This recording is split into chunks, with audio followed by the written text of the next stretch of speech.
CCP's Shandong aircraft carrier fleet will enter Taiwan waters, intelligence. Japan to develop drones to boost maritime security against China. U.S. asks South Korea not to fill market gaps if China bans Micron chips. Remote island in northern Philippines could become frontline in potential China-Taiwan conflict. Moon mission, Chinese footprints on the moon by 2030. Taiwan's Ministry of National Defense, MND, announced that the Chinese Navy's aircraft carrier Shandong will pass through the waters near Taiwan. Taiwan News reported that MND wrote in a press release that, according to intelligence, a fleet led by Shandong was concluding exercises in the western Pacific Ocean about 120 nautical miles from Taiwan's Elwanbi area. The fleet is expected to pass through the waters southeast of Taiwan. The MND writes that Taiwan's Navy, Air Force, and ground-based radar systems will monitor the position and activities of the Shandong fleet. Shandong's drills coincided with the visit to Taiwan by Guatemalan President Alejandro Giammattei.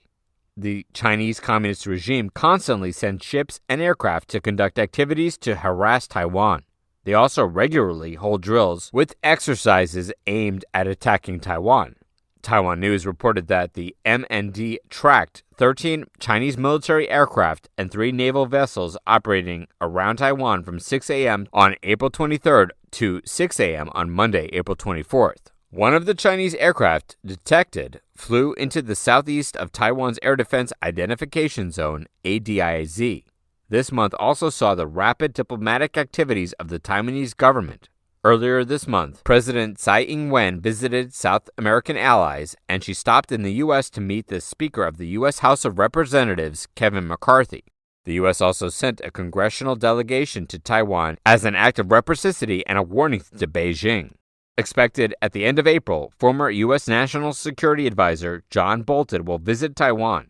It is worth noting that John Bolton once called for the U.S. to recognize Taiwan as a country officially. The Chinese Communist Party are increasing its military presence in the Indo-Pacific region, particularly in the South China Sea. Chinese Coast Guard ships were reported to have entered Japanese territorial waters more than once. Therefore, to adequately respond to a possible threat from the Chinese regime, Japan undertook to strengthen maritime security in the region. This April 21st, South China Morning Post reported that the Japanese country intensified the development of unmanned underwater drones against Chinese military pressure in the Indo-Pacific. According to government sources, this is stated in an updated and revised draft of the Basic Plan on Ocean Policy. This plan was promulgated in 2007 and has been revised every 5 years, and is a policy that was established to promote measures concerning the oceans intensively and comprehensively. The updated draft says Japan will accelerate research and development of autonomous underwater and remotely operated vehicles for surveillance and resource exploration activities. It also proposes implementing measures to facilitate using ocean-derived energy such as wind power. According to Japan Today, with an eye on realizing a carbon-neutral society through energy generated from the ocean, the draft added that the government would develop legislation enabling offshore wind power generators to be installed within Japan's exclusive economic zone. The Japanese government is expected to approve the new edition of this policy this month. Relations between China and Japan have often been strained over the Tokyo-controlled Senkaku Islands. Reports also indicated that Tokyo mentioned that Beijing's Coast Guard vessels repeatedly entered Japanese territorial waters. The Chinese regime calls these islands its own and names them the Diaoyu Islands. In fact, the Chinese Communist Party also claims almost the entire South China Sea as its property. To this day, this part of the globe remains disputed. A March Reuters report indicates that Malaysia, Vietnam, Brunei, the Philippines, and Taiwan continued to voice their territorial claims against Communist China. For years, the Chinese regime deployed hundreds of Coast Guard and fishing boats to do illegal activities in the waters of neighboring countries, also accusing Beijing of aggression. For example, in the disputed Spratly Islands, Chinese ships have dredged sand to build artificial islands on the reefs and equip them with missiles and airships. Japan would be one of the countries denouncing China's military presence in the Indo-Pacific and so far maintains a hardline stance against the threat of the communist regime in the region. The U.S. has asked South Korea to tell its chipmakers not to fill any market shortfall in China if the Chinese Communist Party CCP regime bans Micron from selling its products as Washington attempts to work with allies to counter CCP economic coercion. According to the Financial Times, Washington requested before South Korean President Yoon Suk-yeol began his state visit to the U.S., marking the 70th anniversary of the two close allies. Micron Technology is an Idaho-based tech firm that dominates DRAM memory chips with South Korea's Samsung Electronics and SK Hynix. The company is facing a potential ban in China as the ongoing trade and technology tensions between Washington and Beijing become heated. The U.S. National Security told the Financial Times this includes efforts to coordinate investments in the semiconductor sector, secure critical technologies, and address economic coercion. The CCP's cybersecurity watchdog launched a review of Micron's products sold in the country last month. It said the probe aims to secure its information infrastructure supply chain and prevent network security risks that could jeopardize its national security. Washington has asked Seoul to urge Samsung and SK Hynix to hold back from boosting sales in China to fill the gap if Micron's products are banned due to the probe. The Financial Times reported that, even though Samsung and SK Hynix are reluctant to curtail their business in China, the U.S. may have some leverage for its request.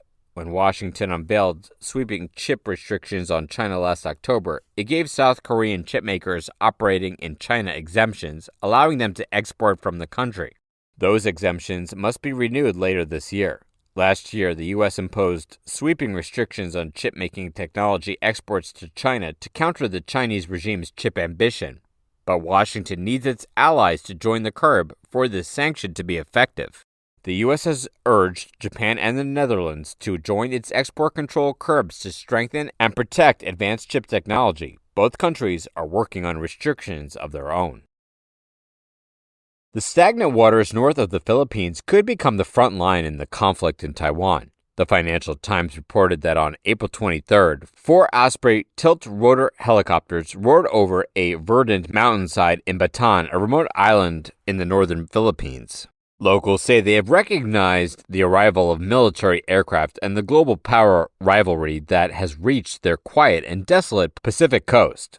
Last weekend, Bataan Island hosted exercises in which Philippine and U.S. troops defended against the enemy, part of the Allies' largest joint exercise in more than 3 decades, as they seek to strengthen military ties in the wake of an increasingly aggressive China. The island has long been a backwater where residents use small wooden boats to catch enormous bluefin and yellowfin tuna while tourists roam the volcanic hills and historic churches in Bascao. However, now that Taiwan, just 200 kilometers north across the Bashi Channel, has become a hotspot in the geopolitical conflict between China and the U.S., Bataan is being redefined as a terrain key that both sides could battle to control in the event of a war. As part of this scramble effort, hundreds of Marines and soldiers from the U.S. and the Philippines were brought to a grassy plateau to practice defending the terrain against a potential invader. Below, a U.S. Army amphibious ship surveyed the beach to see if it was suitable to place HIMARS, mobile missile systems, to intercept enemy ships. Bataan inhabitants have watched the turmoil unfold with interest and unease. Eugene, whose family has a pasture in the lighthouse, said, "I have been hoping that they come here and we could watch how they exercise." His wife, Hilda, added she supported a more robust U.S. military presence, especially in the north. She said, "Of course, this exercise reminds us that trouble might be coming. But if trouble is coming, we must protect ourselves. We worry because of China. Taiwan is a good country, a democracy, and so many of our fellow Bataan people work in factories there, and we worry for them." Major General Joseph Ryan, commander of the U.S. Army's 25th Infantry Division, said that in the past, the Philippines was less likely to show the will to defend the entirety of the territory. But now there's more of a reason. I think in large part it's the insidious nature of the People's Republic of China. Ryan added, "We're expanding our posture to this island here on the South China Sea, near Taiwan. Doing both of these things, we're demonstrating our will to help the allies and partners. This should be a signal to the PRC that we're serious." The chief designer of China's lunar exploration program has said that China will send a crew to the moon and establish a space station there by 2030. As the Times reported on April 24th, Wu Weiren, the physicist in charge of the nation's moon mission, said that a lunar science and research station would be built on the moon within the next 7 years. Wu said by 2030, the footprints of the Chinese people will be left on the moon. He added, there is no question about it. His remarks show Beijing's attempt to overtake its Western competitor after the U.S. named 4 astronauts as its first moon crew member in 50 years. NASA's Artemis 2 is set to carry astronauts to lunar orbit and back in 2024, followed by Artemis 3, probably in 2025 or 2026, to return man to the lunar surface for the first time since 1972. In 1969, the U.S. sent its first astronaut to the moon. And from 1969 to 1972, it sent another 11 astronauts there. By the close of this decade, it now plans to build a moon base. China, which joined the space race later than most, claims to have advanced quickly with its moon mission. The unmanned Chang'e 1 flew to orbit to the moon in 2007 and successfully conducted a landing there in 2013. 6 years later, it accomplished the first ever landing on the moon's far side. In 2026, Beijing would launch Chang'e 7 for the comprehensive survey task on the moon's south pole to seek signs of water. According to Wu, Chang'e 8, scheduled for 2028, will contribute to constructing a global lunar outpost. Wu said its primary task would be to survey resources on the moon and experiment with the reutilization of the resources. Wu added, for example, there will be questions such as whether buildings could be constructed there, whether bricks could be used, and how communications would be conducted. China and Russia are collaborating to build a lunar outpost close to the moon's south pole.